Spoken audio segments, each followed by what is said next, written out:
こんにちは、つんです。今回は最近買ってよかった100均の収納グッズや新商品を全部で5つご紹介します。あと、以前ご紹介した100均収納の DIY でちょっと問題が発生してやり直したご報告もあるので、ぜひ最後までご覧いただけると嬉しいです。今やどこの100均にもある大人気のアイデアグッズ、洗顔リストバンド110円。遅ればせながら最近購入しました。ご存知でない方のために一応ご説明すると、洗顔とかお皿洗いの時に腕を伝う水を受け止めてくれて、床がびしょびしょに濡れるのを防げるというアイテムなんですが、使っている方はこれどうやって収納していますか？いざ使ってみたら置き場所に困ってしまいまして、かけたい場合フックは2つ必要になりますよね。一つに収めようと重ねて干すと乾きが悪くなるし、フック付きピンチであれやこれや試してみたんですが、今一つしっくりこないなと思っていました。はい、ということでこちらを購入しました。マグネットボディタオルハンガー110円です。キャンドゥセリアワッツで購入することができます。なんてことないタオル掛けなんですけど、無駄がないシンプルなデザインでどんな場所にも違和感なく使えそうですよね。そして背面がマグネット仕様になっています。耐荷重は 100g なので重いものはかけられないんですけど、タオルやリストバンドには十分です。この小ぶりなサイズ感、姫様がご乱心です。失礼いたしました。これが洗顔リストバンドにぴったり。サイズ感もちょうどいいです。洗濯機やバスルームなどにペタッと貼って使うことができます。縦にしても良さそうですね。マグネットタイプは自由に移動できるのもメリット。浮かせることで乾くのも早いです。マグネットが貼れない場所はマグネット補助板を使うという手もありますね。もし洗顔リストバンドの収納にお困りであれば参考にしてください。はい、お次は浮かせる収納つながりで、浮かせてスッキリ洗面収納ポケット110円です。セリアとキャンドゥで購入できます。エバ樹脂素材のロールポケット。ポケットは大小合わせて全部で3つついていて、半透明で中身がうっすらわかるようになっています。耐荷重は 100g で粘着テープで貼るタイプ。専用のフックと粘着シートが不足しています。ポケットの上部に穴が開いていて、そこに専用フックをセットして粘着テープで貼り付けるというわけですね。もちろん付属の粘着テープを使ってもいいんですけど、不要になった時にきれいに剥がしたいので、私は 3M のコマンドタブで貼ることにしました。コマンドタブはダイソーでも購入することができます。しっかり貼れて本当に綺麗に剥がせるので、賃貸の方や原状回復したい場合におすすめです。壁紙には貼れないんですけど、凹凸のないツルツルした面や木材などに使えます。はい、ということで私は洗面台の鏡裏に貼って使うことにしました。ここにはスイングケースを貼って細かい掃除用のコットンスティックを収納していたんですけど、今回のこのポケットの方が使いやすそうなので取り替えることにしました。綿棒やヘアピン、軟膏、しまい込むと使うのを忘れてしまいがちなコスメの試供品などの収納にぴったりでした。細々したものが一気にまとめられる上にワンアクションで取り出せます。薄いので中の棚に干渉しにくいのもポイント。洗面所だけではなくてデスク周りやリビングの収納の扉裏など、文房具とかカード類の収納にも良さそうだなと思いました。セリアからホチキスで留めるタイプのフックが出ていました。ホチキスで固定する穴が目立たないフック110円です。ホチキスで固定するタイプっていうのは壁美人が有名ですけど、100均では初めて見ました。フックが2個と針がセットになっていて、針は錆びにくいステンレス製が25本も入っています。石膏ボードに小さな穴で留められるピンといえば、こういうピンを3本斜めに打ち込むタイプが人気ですが、今回のホチキスで留めるタイプは3本のピンよりも小さい穴で留められるのがメリット。耐荷重は 500g から 1.5kg まで。ホチキス2本で留めた場合は 500g で、5本で留めると 1.5kg、かけるものに合わせて調整できます。500g なら穴の数も少なくて済みますね。設置には180度開くタイプのホチキスが必要です。で、フックはガイドになる5本の枠が入っていました。石膏ボードの壁の下地がない場所にホチキスで留めていきます。ガイドに合わせてゆっくりギュッと打ち込むと、プラスチックを貫通してちゃんと刺さりました。はい、ということでこの調子でどんどん打ち込みます。同じように打ち込んでいるつもりでも何回かは失敗しましたが、針が25本も入っているので心に余裕を持ってやり直しができました。ちょっとずれましたが、なんとか5本打ち込みました。そしたら蓋を閉じて完成です。この蓋は一度閉じるとロックされてしまうので、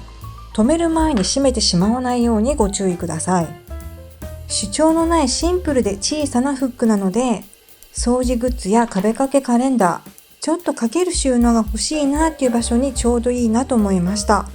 フック部分がやや小さいのが残念ポイントですが、穴はほとんど目立たないので賃貸でも使えるんじゃないかと思います。試しに3本ピンタイプの穴と比べてみたところ、どうでしょう？結構違いますよね。ホチキスは穴の数は多くなるんですけど、肉眼でもほぼ目立ちません。まあどちらも壁紙補修材で簡単に隠せる程度ではありますが、より小さい穴でフックを使いたい方にはホチキスタイプがおすすめです。はい、お次はこちら。ダイソーのワイヤレスイヤホンケース220円です。東京ガールズコレクションとのコラボ商品で、他にもガジェットアイテムやファッション小物など新商品がいろいろと出ていました。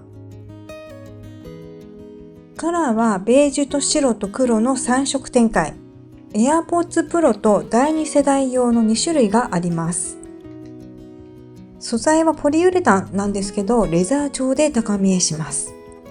私が買ったのは AirPods Pro 仕様の方で、サイズは 6.5×5.7×3 センチ。そこには穴が開いていて、ケースに入れたまま充電することができます。バッグやストラップなどに取り付けられるリング付き。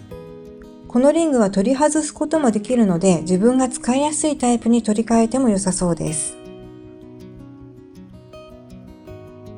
とにかく見た目が可愛くて思わず買ってしまったんですが、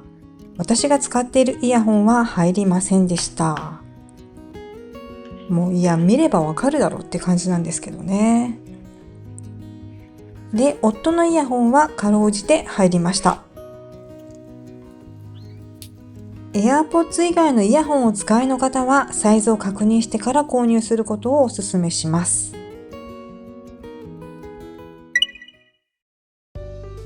はい、お次はダイソーの伸縮ドアポケットケース110円です。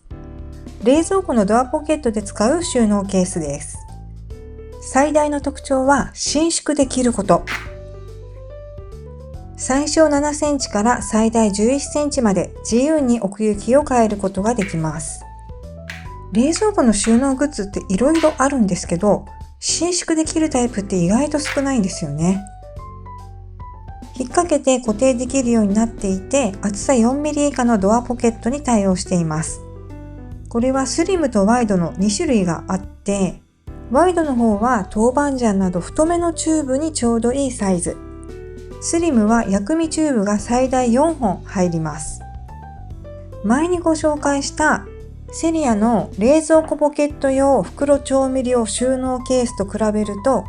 奥行きも幅も一回り小さいです。当然ながらパウチや袋タイプの調味料は入りませんでした。個人的にはもっと奥行きが欲しかったなと思ったんですが、奥行きが11センチ以内のポケットならジャストサイズに調整できるのが便利です。仕切りにもなって一石二鳥。ずれにくいところも良かったです。以前ご紹介した我が家のキッチンツール収納、実は問題が発生して見直すことになりました。以前の方法をおさらいすると、スタンダードプロダクツのスリムなファイルボックスにセリアの L 字透明式リーターを激強力両面テープで貼っていました。あれからおよそ1年半快適に使っていたんですけど、先月あたりから式リーターが数箇所微妙にずれてきてしまいました。この方法を参考にしていただいた方がいたら本当に申し訳ありません。何度かアルコールで拭いたことが原因かもしれないんですけど、残念ながら2年持ちませんでした。ということで一旦全部取り外します。この時点では粘着テープがきれいに剥がれれば同じように作り直そうかと思っていたんですけど、この激強力両面テープをきれいに剥がすのが思いのほか難儀で、シール剥がしスプレーで8割は取れるものの、激強力なだけあって完全にきれいに取り外すにはかなり時間がかかりそうでした。ちなみにファイルボックスの方はきれいに取れたので、これは再利用することができました。はい、そして市販のキッチンツール収納グッズを買おうかなと探してみたものの、やはり欲しいサイズが見つからず、以前使用していた無印のファイルボックス用ポケットを再利用することにしました。これをキッチンの引き出しに並べて突っ張り棒で固定します。ずっと外側のケースが必要だと思い込んでいたんですが、なくても大丈夫でした。扉を開け閉めしてもずれません。1週間ほどこの状態で使っていますが、特に困ることもなく快適に使えています。これなら粘着テープを使っていないので剥がれたり壊れたりすることもないし、汚れたら一つずつ単体で洗うこともできます。どうして今まで思いつかなかったんだろうかとすごく反省しました。前回の収納を参考にしてくださった方がいらしたら改めて本当に申し訳ありません。そしてこの無印のポケットをあと2つ買い足したくてネットを見たんですけど、どうしてもこれが見当たらなくて、まさかの廃盤になっていたみたいです。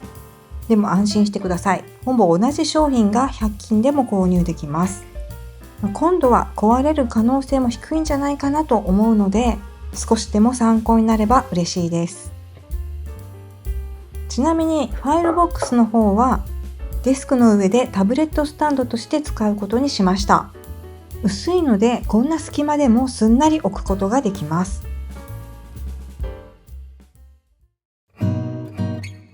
はい、今回も最後までご視聴いただきありがとうございました。少しでも参考になりましたら、いいねやチャンネル登録、ハイプをいただけると嬉しいです。それではまた次の動画でお会いしましょう。